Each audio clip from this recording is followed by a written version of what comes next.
Dos madres desesperadas sostienen cuchillos sobre el cuerpo de un niño, mientras la ciudad de Samaria se consume en el hambre más cruel jamás registrada en la historia bíblica. Lo que estás a punto de descubrir desafiará todo lo que creías saber sobre los límites de la desesperación humana, y vas a entender por qué este episodio fue tan perturbador que incluso el rey más poderoso de Israel rasgó sus vestiduras de horror cuando lo escuchó. Esta no es solo una historia de supervivencia, es el relato de cómo la guerra puede transformar a madres amorosas en algo que ni siquiera podemos imaginar. Y lo más impactante es que todo esto realmente sucedió hace miles de años en una ciudad que hoy conoces como parte de Cisjordania. Pero antes de que juzgues a estas mujeres, vas a descubrir las circunstancias tan extremas que las llevaron a tomar la decisión más terrible que una madre puede tomar. Y te vas a dar cuenta de que esta historia contiene una de las profecías más precisas y aterradoras del Antiguo Testamento. La historia comienza en el año 855 a.C., cuando Ben-Hadad, el rey más despiadado de Siria, decide que ya es suficiente con las victorias parciales contra Israel y planea algo mucho más siniestro. En lugar de otra batalla convencional que podría costarle miles de soldados, Ben-Hadad concibe un plan que hará que los israelitas se destruyan a sí mismos desde adentro. Reúne a todo su ejército, no para atacar directamente, sino para rodear completamente la ciudad de Samaria, la capital del reino del norte de Israel, cortando toda entrada y salida de alimentos, agua y suministros. Lo que no sabían los habitantes de Samaria era que este asedio no duraría días o semanas como los anteriores, sino que se extendería durante meses hasta convertirse en la pesadilla más larga y cruel que la ciudad había experimentado jamás. Las murallas de Samaria, que habían sido su protección durante generaciones, ahora se habían convertido en las paredes de su propia tumba colectiva. Ben-Hadad había calculado perfectamente que no necesitaba derramar sangre siria para conquistar Israel. El hambre haría todo el trabajo sucio por él, y los israelitas mismos se encargarían de crear el horror que él deseaba. Mientras tanto, dentro de la ciudad, el rey Joram de Israel observaba desde su palacio cómo las reservas de alimentos disminuían día tras día, sin imaginar que pronto tendría que enfrentar algo mucho peor que la derrota militar. En las primeras semanas del asedio, los habitantes de Samaria mantuvieron cierta esperanza y organización social, racionando cuidadosamente sus alimentos y esperando que el profeta Eliseo intercediera ante Dios para liberarlos como había sucedido en crisis anteriores. Las familias compartían sus últimas provisiones con los vecinos. Los comerciantes aún intentaban mantener algo de orden en los mercados, y los sacerdotes seguían celebrando ceremonias religiosas pidiendo la intervención divina. Pero conforme pasaban las semanas y el círculo sirio se mantenía inquebrantable alrededor de la ciudad, la desesperación comenzó a filtrarse como veneno por cada calle, cada casa y cada corazón. Los precios de los alimentos se dispararon a niveles completamente absurdos. Una medida pequeña de estiércol de paloma, que normalmente se usaba como fertilizante, llegó a costar 5 monedas de plata, mientras que una cabeza de asno, considerada carne inmunda según la ley judía, se vendía por 80 monedas de plata, una fortuna que equivalía al salario de varios meses de trabajo. Lo más perturbador era ver cómo personas profundamente religiosas, que habían seguido estrictamente las leyes dietéticas durante toda su vida, ahora peleaban por comprar carne de animales impuros, sabiendo que era su única opción para mantenerse con vida un día más. Fue durante este período de deterioro gradual cuando dos mujeres, cuyos nombres la Biblia no registra, pero cuyos rostros quedaron grabados para siempre en la memoria colectiva de Israel, comenzaron a forjar una amistad nacida de la desesperación compartida. La primera mujer había perdido a su esposo en una batalla anterior contra los sirios y ahora se encontraba sola tratando de mantener vivo a su único hijo, un niño de pocos años que se había convertido en toda su razón de existir.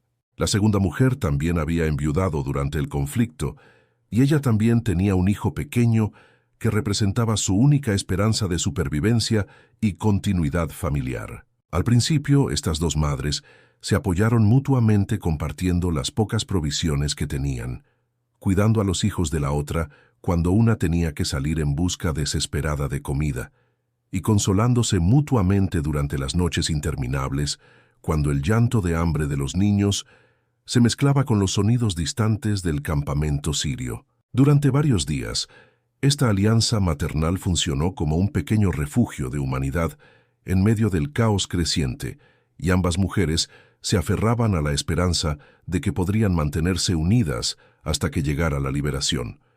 Pero lo que no sabían era que el hambre es un enemigo que no respeta alianzas, y que pronto las enfrentaría con una decisión que destruiría no solo su amistad, sino su propia humanidad. Entonces llegó el día que cambió todo, el momento en que el hambre había alcanzado tal extremo que la muerte por inanición ya no era una posibilidad futura, sino una certeza inmediata. Los dos niños habían... So good, so good, so good. Everything you want for summer is at Nordstrom Rack stores now, and up to 60% off. Stock up and save on the brands you love like Vince, Sam Edelman, Frame, and Free People. Join the Nordy Club to unlock exclusive discounts, shop new arrivals first, and more. Plus, buy online and pick up at your favorite Rack store for free. Great brands, great prices. That's why you Rack. Han dejado de llorar porque ya no tenían fuerzas para hacerlo. Sus pequeños cuerpos se habían convertido en esqueletos cubiertos por piel, y sus ojos mostraban esa mirada vacía que solo aparece cuando la vida está a punto de extinguirse. Las dos madres se miraron en silencio durante lo que parecieron horas, ambas sabiendo exactamente lo que la otra estaba pensando, pero ninguna atreviéndose a pronunciar las palabras que flotaban en el aire como una maldición. Finalmente, la primera mujer rompió el silencio con una voz que apenas era un susurro quebrado.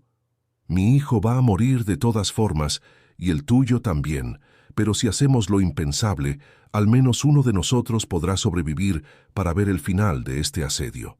La segunda mujer cerró los ojos y cuando los abrió de nuevo, ya no era la misma persona que había sido momentos antes, porque había cruzado una línea mental que no tiene regreso.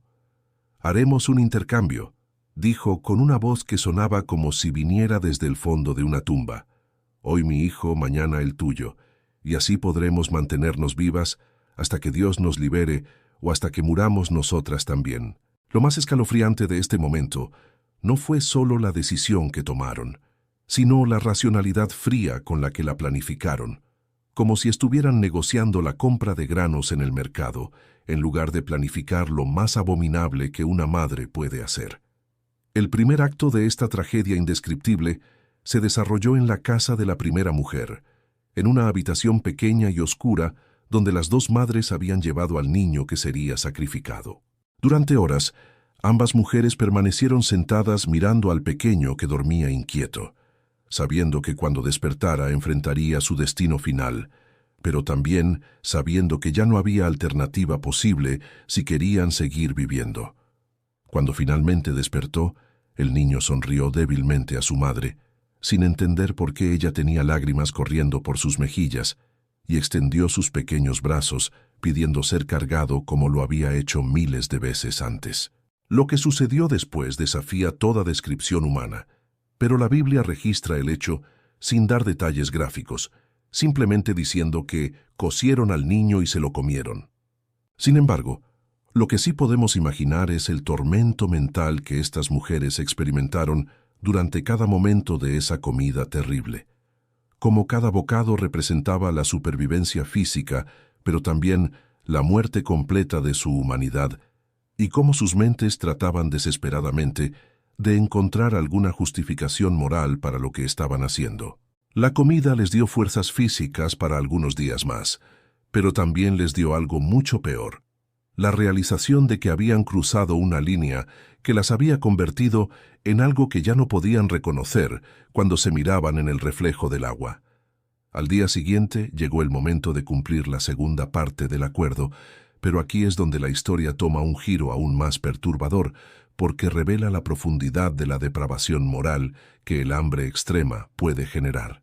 Cuando la primera mujer llegó a la casa de la segunda para reclamar el cumplimiento del pacto, se encontró con que su compañera de tragedia había escondido a su propio hijo y se negaba rotundamente a entregarlo. «Ayer di a mi hijo para que ambas pudiéramos sobrevivir», gritó la primera mujer con una mezcla de dolor y furia que solo alguien en su situación podía entender. «Ahora es tu turno de cumplir lo que acordamos, porque si no lo haces, mi sacrificio habrá sido completamente en vano». Pero la segunda mujer, que había participado activamente en el acto del día anterior, ahora abrazaba protectoramente a su hijo mientras repetía una y otra vez que no podía hacerlo, que había sido un error, que tenían que encontrar otra manera de sobrevivir. Esta traición al pacto más horrible, jamás hecho entre dos seres humanos, creó una situación que era a la vez patética y aterradora, porque ambas mujeres tenían razón desde sus respectivas perspectivas desesperadas, pero también ambas habían perdido completamente el rumbo moral que las había guiado durante toda su vida anterior. La primera mujer, sintiendo que había sido engañada después de haber hecho el sacrificio más grande imaginable, decidió que la única justicia posible en esta situación era apelar al rey mismo, así que salió de la casa de su antigua aliada y se dirigió hacia el palacio real con la determinación de alguien que ya no tiene nada que perder. Cuando finalmente logró llegar hasta donde estaba el rey Joram, que caminaba por las murallas de la ciudad, inspeccionando las defensas y tratando de mantener la moral de sus soldados, le gritó con una voz que cortó el aire como una daga: «Socorro, mi señor rey, que esta mujer me ha engañado en el pacto más terrible que dos madres han hecho jamás». El rey, inicialmente irritado por la interrupción, le preguntó qué era lo que necesitaba, esperando escuchar una queja común sobre la distribución de alimentos o algún conflicto vecinal, pero lo que escuchó a continuación lo dejó completamente paralizado. «Ayer esta mujer me dijo que diéramos nuestros hijos para comer, que el mío hoy y el suyo mañana, y yo acepté porque ya no había otra manera de mantenernos vivas, así que cocimos a mi hijo y nos lo comimos las dos juntas. Pero hoy, cuando vine por su hijo para cumplir el acuerdo, ella lo ha escondido y se niega a dármelo». Las palabras salieron de los labios de la mujer como si fueran piedras que caían al fondo de un pozo profundo, y el eco de su significado resonó por toda la muralla hasta que incluso los soldados más endurecidos por la guerra se quedaron en silencio absoluto. El rey Joram, que había enfrentado batallas sangrientas, invasiones devastadoras y crisis políticas complejas durante todo su reinado, nunca había escuchado algo que lo impactara como esta revelación de canibalismo maternal en su propia capital. La primera reacción fue física. Sus piernas se tambalearon como si hubiera recibido un golpe directo en el estómago y tuvo que apoyarse en las piedras de la muralla para no caerse. Luego vino la reacción emocional.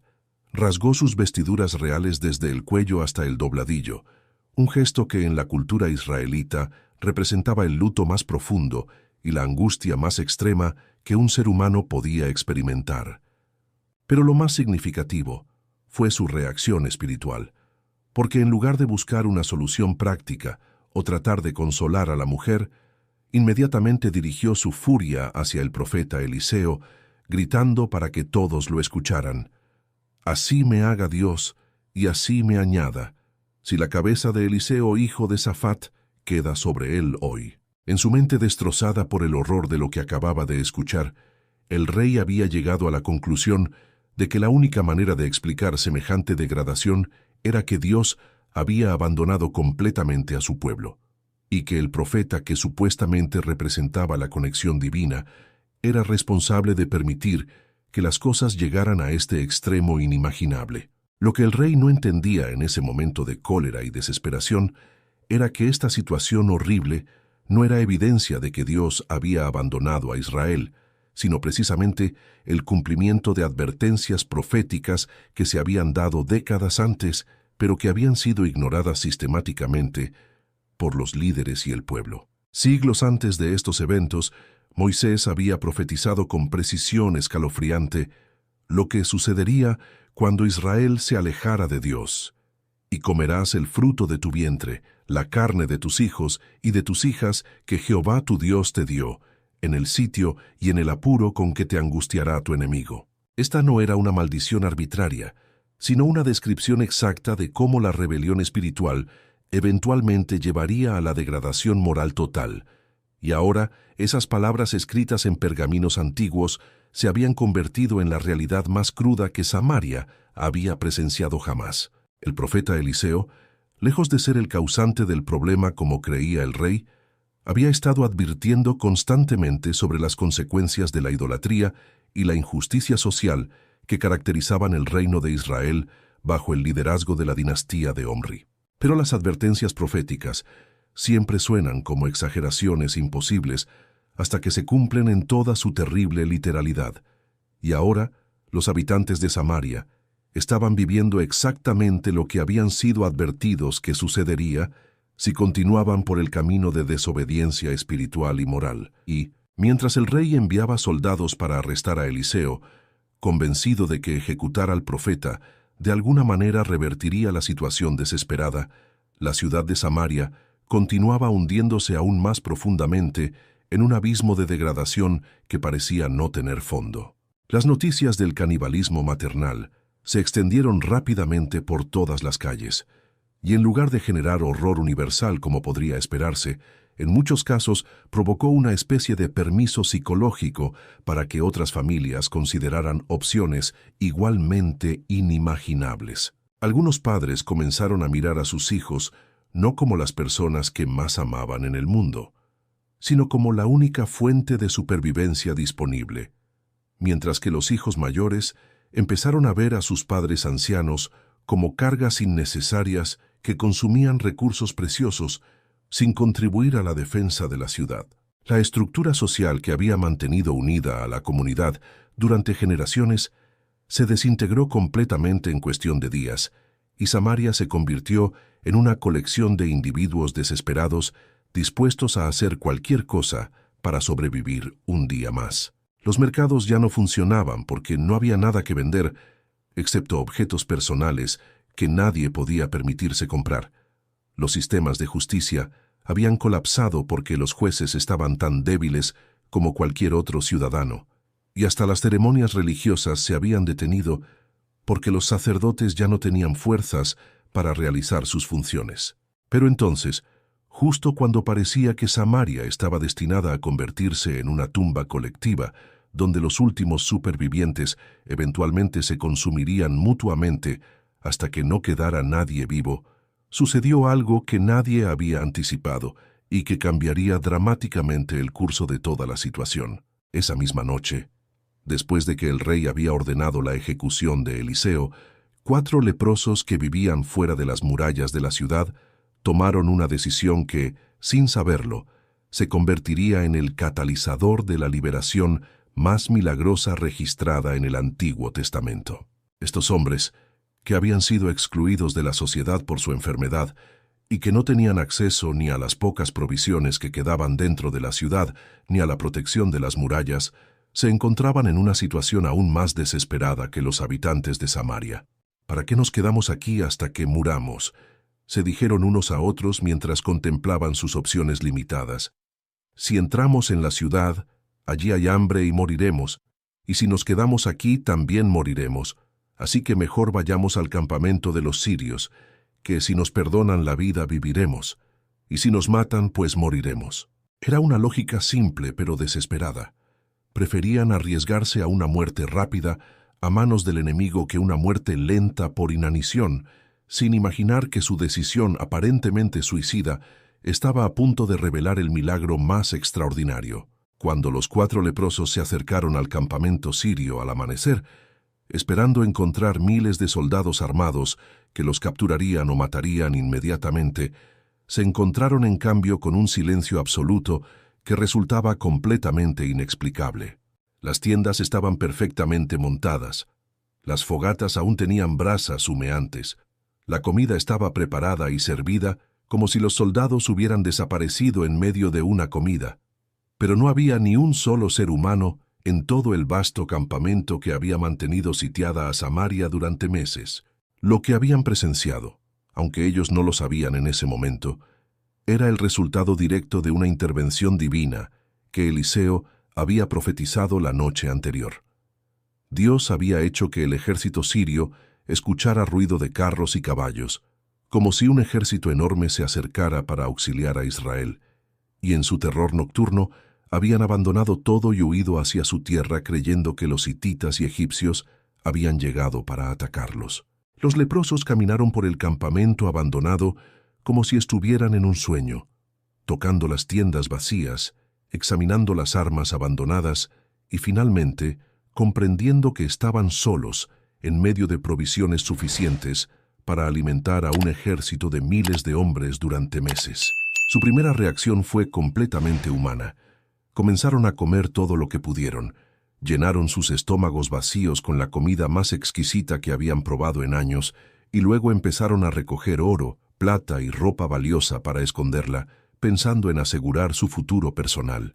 Pero después de varias horas de festejar y recolectar tesoros, uno de los leprosos tuvo una crisis de conciencia que cambió completamente la dirección de los eventos.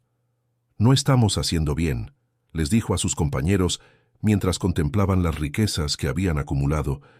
«Hoy es día de buenas nuevas y nosotros callamos, y si esperamos hasta la luz de la mañana nos alcanzará la maldad. Vamos ahora y demos las nuevas en casa del rey». Era una decisión moral extraordinaria, considerando que estos hombres habían sido rechazados y marginados por la misma sociedad que ahora tenían la oportunidad de salvar, pero eligieron poner el bienestar colectivo por encima de su beneficio personal inmediato. Corrieron de vuelta hacia Samaria, con una velocidad que sus cuerpos debilitados no deberían haber podido sostener, gritando a los guardias de las murallas que tenían noticias que cambiarían todo. «Vinimos al campamento de los sirios, y he aquí que no había allí nadie, ni voz de hombre, sino caballos atados y asnos atados, y el campamento como estaba». Al principio los guardias pensaron que los leprosos habían perdido la razón por el hambre, porque la noticia era demasiado buena para ser verdad, pero cuando los detalles específicos coincidían perfectamente y los 4 hombres contaban exactamente la misma historia, comenzaron a creer que tal vez estaban presenciando el milagro que habían estado pidiendo desesperadamente durante meses. La noticia llegó al Palacio Real, justo cuando el rey Joram estaba despertando de una noche de pesadillas poblada por las imágenes de las 2 madres y su pacto canibalístico, y su primera reacción fue de escepticismo total porque parecía demasiado conveniente que la liberación llegara exactamente cuando la situación había alcanzado su punto más bajo. «Esto tiene que ser una trampa siria», le dijo a sus consejeros mientras analizaban el reporte de los leprosos. «Han abandonado el campamento para que creamos que se han ido, pero en realidad están escondidos esperando que abramos las puertas para atacarnos cuando estemos más vulnerables». Sin embargo, uno de sus oficiales propuso un plan que permitiría verificar la veracidad del reporte sin poner en riesgo a toda la población. «Tomen ahora 5 de los caballos que han quedado en la ciudad, porque ya están como toda la multitud de Israel que ha quedado en ella, como toda la multitud de Israel que ya ha perecido, y enviémoslos a ver qué hay». Era una propuesta lógica, porque los caballos estaban de todas formas muriendo de hambre, al igual que las personas, así que no tenían nada que perder enviando un pequeño grupo de reconocimiento para confirmar si realmente el asedio había terminado. Los jinetes partieron al galope con la esperanza mezclada con terror de que todo fuera una ilusión cruel. Pero cuando llegaron al campamento sirio, encontraron exactamente lo que los leprosos habían descrito: un tesoro abandonado de provisiones, armas y riquezas que parecía demasiado bueno para ser real. El momento en que los exploradores regresaron a Samaria, gritando confirmación de que el campamento sirio realmente estaba abandonado, marcó el final más dramático de un asedio que había durado meses y había llevado a la población al borde de la extinción moral y física. Las puertas de la ciudad se abrieron por primera vez en tanto tiempo que muchos habitantes habían olvidado cómo se veía el mundo exterior, y lo que siguió fue una estampida humana hacia el campamento abandonado que tenía elementos tanto de celebración como de locura colectiva. Miles de personas esqueléticas corrieron con las últimas fuerzas que les quedaban hacia las provisiones que representaban no solo comida inmediata, sino la posibilidad de volver a vivir como seres humanos dignos, en lugar de criaturas desesperadas luchando por la supervivencia. Pero en medio de esta celebración frenética, sucedió algo que demostró que las profecías bíblicas se cumplen hasta en sus detalles más específicos. El oficial del rey, que había expresado dudas sobre la posibilidad de que Dios pudiera revertir la situación tan rápidamente, fue pisoteado hasta la muerte por la multitud hambrienta en la puerta de la ciudad. La noche anterior, Eliseo había profetizado que este hombre vería la abundancia con sus propios ojos, pero no la comería.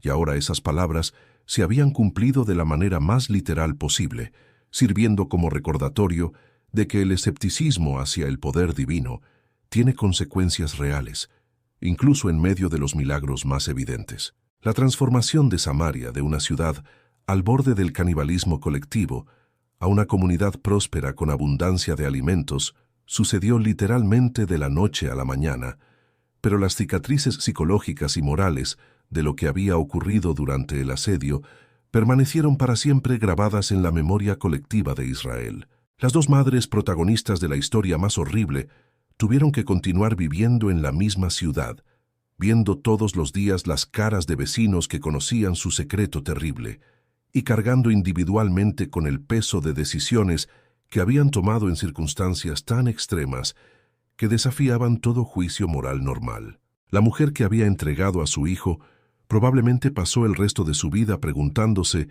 si podría haber esperado un día más, si podría haber encontrado alguna alternativa, si su decisión había sido realmente necesaria o si había cedido demasiado pronto ante la presión del hambre. La mujer que había roto el pacto y protegido a su propio hijo tuvo que vivir sabiendo que había participado en algo abominable, pero también que había traicionado a alguien, que había hecho el sacrificio supremo confiando en su palabra, creando una culpa doble que ninguna abundancia posterior podría borrar completamente. Ambas mujeres se convirtieron en recordatorios vivientes de hasta qué punto puede llegar la degradación humana cuando las circunstancias extremas eliminan las estructuras sociales y morales que normalmente guían el comportamiento, pero también de cómo la supervivencia física puede costar la muerte del alma en formas que son peores que la muerte literal. El rey Joram, que había culpado a Eliseo por permitir que la situación llegara a tales extremos, ahora tenía que enfrentar la realización incómoda de que el profeta no solo había predicho correctamente el final del asedio, sino que también había estado advirtiendo durante años sobre las consecuencias espirituales y sociales de las políticas que habían llevado a Israel a esta crisis. Las advertencias sobre la idolatría, la injusticia social, la alianza con naciones paganas y el abandono de los principios morales fundamentales no habían sido simplemente sermones religiosos abstractos, sino descripciones precisas de un proceso de degradación que eventualmente llevaría exactamente a situaciones como la que acababan de vivir. El canibalismo maternal no había sido un accidente inexplicable, sino el resultado lógico de decisiones políticas y espirituales que habían debilitado gradualmente el tejido moral de la sociedad hasta el punto donde incluso los instintos maternales más básicos podían ser superados por la desesperación. Esta realización debería haber llevado a un proceso profundo de arrepentimiento nacional y reforma social.